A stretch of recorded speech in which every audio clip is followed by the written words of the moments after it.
Merci de votre invitation, Monsieur le Président, chers collègues. Donc, en fait, je remplace Paul Balandreau qui devait vous présenter le rapport qu'il a coordonné avec Emmanuel Benizri qui a été présenté au congrès de l'AFC.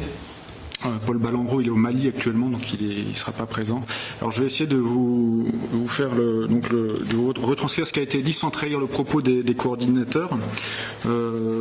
Et donc le sujet du moment, c'est cette chirurgie en contexte d'attentat, comment on peut l'organiser. Ce sujet, il a été commandé par l'Association française de chirurgie suite à une rencontre un peu brutale entre deux mondes. Et ces deux mondes, c'est d'un côté la chirurgie française actuelle, avec une activité bien réglée, des lits en diminution, des chirurgiens de plus en plus spécialisés, des chirurgiens d'organes, avec une filiarisation très précoce de nos étudiants. Donc ça, c'est le monde qui est en mutation, et c'est celui de la chirurgie française. Et puis le deuxième monde, c'est celui du terrorisme de masse. Et ce terrorisme de masse, lui aussi, il est en mutation, puisque si, bien sûr, le terrorisme, c'est pas récent, on a tous en souvenir l'attentat de Saint-Michel et beaucoup d'autres en France, mais ce qui change avec le terrorisme actuellement, c'est qu'on parle plutôt d'hyperterrorisme.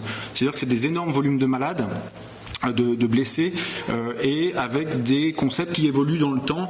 On parle notamment de surattentats quand les secours sont là, on parle d'attentats dans les hôpitaux qu'on attend bientôt, on parle d'attentats dans les collèges, et tout ça, ça va venir. Énormément de sites sont concernés, notamment Paris, c'est pas un très bon exemple parce que vous pouvez faire 500 personnes d'un coup, de toute façon on va absorber le flot des malades. Mais il faut savoir que par exemple les 24 heures du Mans, c'est 250 000 personnes. Et donc, avec une structure hospitalière qui est très petite dans la ville, le festival des Vieilles Charrues, vous voyez où c'est en Bretagne, c'est Kerouac, c'est quand même 180 000 personnes.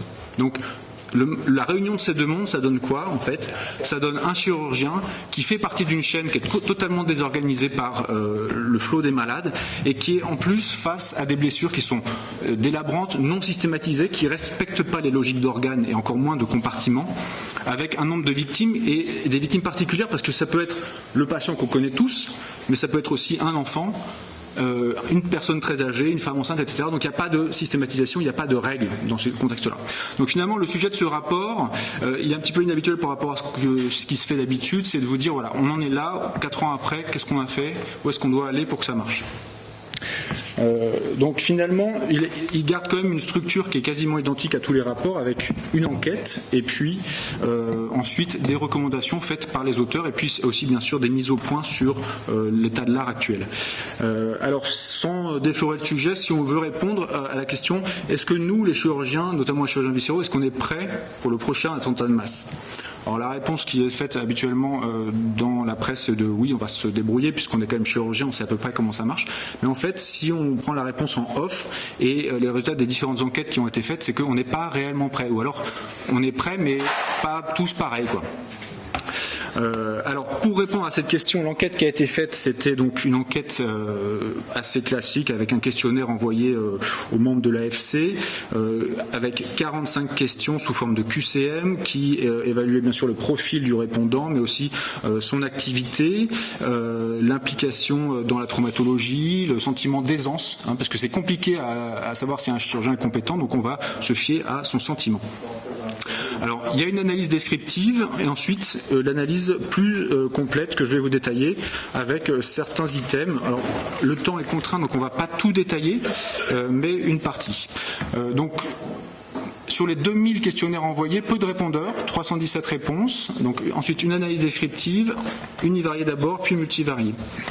Quand on voit le profil des répondants, on voit qu'il y a deux populations un petit peu surreprésentées, c'est les moins de 35 ans et les plus de 50. Alors c'est assez paradoxal pour les jeunes, puisque je vous rappelle qu'il y a peu de chirurgiens qui ont moins de 35 ans, c'est 12% de la population des chirurgiens, donc finalement on a quand même le sentiment qu'ils se sentent relativement concernés par le problème, et c'est pour ça qu'ils sont surreprésentés dans cette pratique, dans ce questionnaire, pardon. Sans surprise, c'est essentiellement les chirurgiens du public qui ont répondu avec certains chirurgiens militaires. Il y a quand même quelques chirurgiens privés qui ont répondu, mais globalement, ce questionnaire parle surtout des chirurgiens qui exercent dans le public. Et quand on leur demande « Est-ce que vous avez déjà vécu une expérience d'afflux de blessés ?» Alors moi en France ça m'est jamais arrivé, enfin si, à part les attentats, mais finalement beaucoup répondent oui. Alors c'est un peu paradoxal puisqu'on a l'impression qu'un tiers des répondants ont déjà vécu un afflux massif massif de blessés dans leurs hôpitaux, ce qui paraît totalement paradoxal. Et en fait, il y a probablement un biais de sélection des gens qui ont répondu. C'est essentiellement des gens qui bossent donc dans des trauma centers et qui ont aussi participé à la prise en charge des attentats de Paris, de Nice. Et puis pour les militaires, en opération extérieure, on peut considérer qu'on est souvent confronté à des afflux massifs. Quand on leur pose la question à ces chirurgiens, est-ce que vous savez ce que c'est un plan blanc ? En fait, la réponse, elle n'est pas si évidente que ça. On sait tous ce que c'est un plan blanc. Est-ce que vous avez participé à sa conception? C'est non. Est-ce que vous avez participé à un exercice plan blanc? C'est plutôt non. Et enfin, est-ce que vous savez qu'il y a des exercices plan blanc qui sont organisés dans vos structures? Personne ne sait en fait. Donc globalement, ce qu'on peut dire, si on fait une photo un petit peu grossière de la population, c'est que les plans blancs, ça ne nous concerne pas nous les chirurgiens parce qu'on est au-delà de tout ça. En tout cas, c'est ce qui ressort.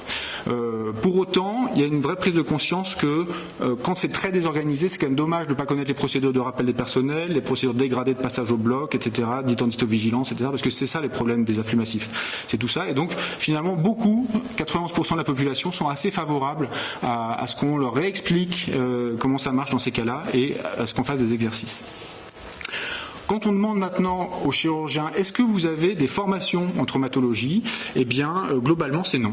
Puisque vous voyez que 45%, donc plus de la moitié de la cohorte, n'ont pas de formation complémentaire en traumatologie. Et l'autre grosse population, ils ont une formation. Le plus souvent, c'est le DU de traumatologie viscérale, qui est très à la mode chez nos étudiants, notamment depuis les attentats.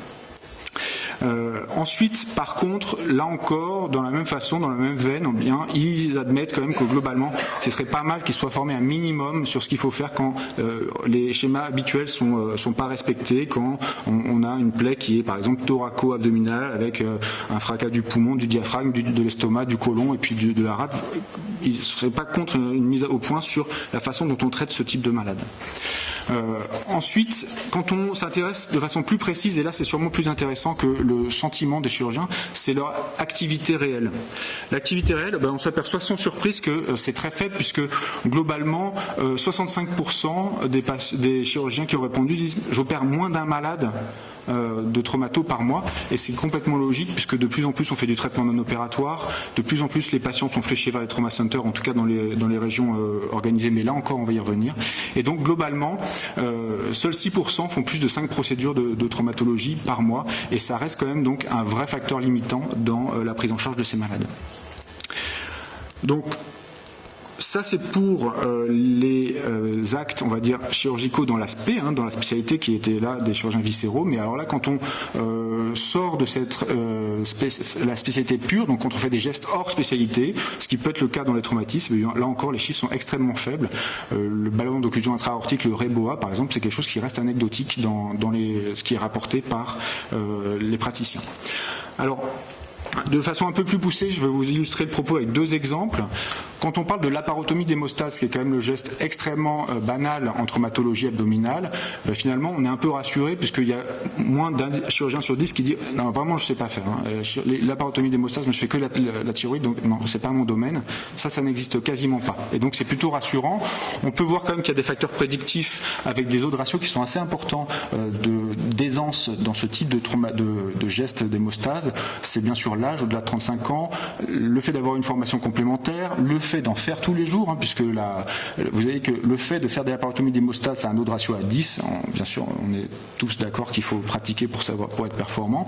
Et enfin, le fait de faire des gestes un peu exceptionnels, le packing pelvien et parage de plaie, ça c'est plus le témoin d'une activité de traumatologie plus soutenue, puisque c'est quand même des gestes qui sont rares, même en traumatologie, c'est quand même pas des choses qu'on fait fréquemment. Donc ça, c'est pour les gestes qui sont dans l'aspect. Un chirurgien viscéral qui fait une laparotomie d'hémostase. Par contre, quand on demande à un chirurgien viscéral, est-ce qu'il est capable de faire une thoracotomie d'hémostase, aller ouvrir le thorax pour clamper une plaie du île, par exemple, ou une plaie du cœur, et bien là, c'est tout. La proportion s'inverse complètement, puisqu'il y a 70% de la population qui ne sait pas faire et qui n'est pas à l'aise du tout pour faire une thoracotomie d'hémostase, qui n'est pourtant pas un geste avec une grande technicité. C'est accessible et on l'enseigne à nos étudiants, donc on sait que c'est possible. Là encore, les facteurs associés à une aisance dans ce geste qui est hors de sa spé, eh bien, c'est le fait de travailler dans un trauma center, le fait d'avoir été formé pour le faire, et là encore, le fait de faire des choses qui sont hors spé, qui témoignent d'une activité globale de traumatologie. Donc, ce qu'on peut dire globalement, c'est que en dehors de l'abdomen, il n'y a pas vraiment de chirurgiens qui soient vraiment, de viscéraux qui soient vraiment à l'aise pour faire de la traumatologie. Ce qui ressort aussi donc de cette enquête, et après on va passer aux propositions parce que le temps est assez contraint, c'est que globalement la formation chirurgicale dans le domaine de la traumatologie est très inégale. Il y a des besoins qui sont exprimés et que si on voulait définir un peu le profil type du chirurgien à l'aise en traumatologie, il a plus de 35 ans, il est très formé, au-delà de son DES, son DESC, il a d'autres formations complémentaires, il travaille dans un trauma center, il s'y intéresse et il fait d'autres procédures extradigestives, classiquement thoraciques et vasculaires. Alors, ça c'était pour l'enquête, et vous voyez que, je vous l'avais dit, on n'est pas prêt pour le prochain attentat. Quand ça va arriver, ça va être encore quelque chose qui va pas très bien se passer, notamment parce que, vous l'avez vu à Paris, le taux de mortalité intra-hospitalière est de moins de 2%. Ça veut dire quoi? Ça veut dire que c'est pas que les chirurgiens sont bons, c'est que la majorité des patients sont morts en pré-hospitalier. Il n'y a aucune raison que quand vous avez 10 balles de Kalachnikov dans le thorax, vous surviviez à l'hôpital. Donc ça veut dire qu'ils sont morts avant. Le problème, c'est que le pré-hospitalier s'est vraiment réformé en 4 ans. Les pompiers de Paris ont fait énormément d'efforts et diffusent le message dans les autres villes. Donc on n'est pas à l'abri d'avoir des malades graves au prochain attentat. C'est un petit peu le message.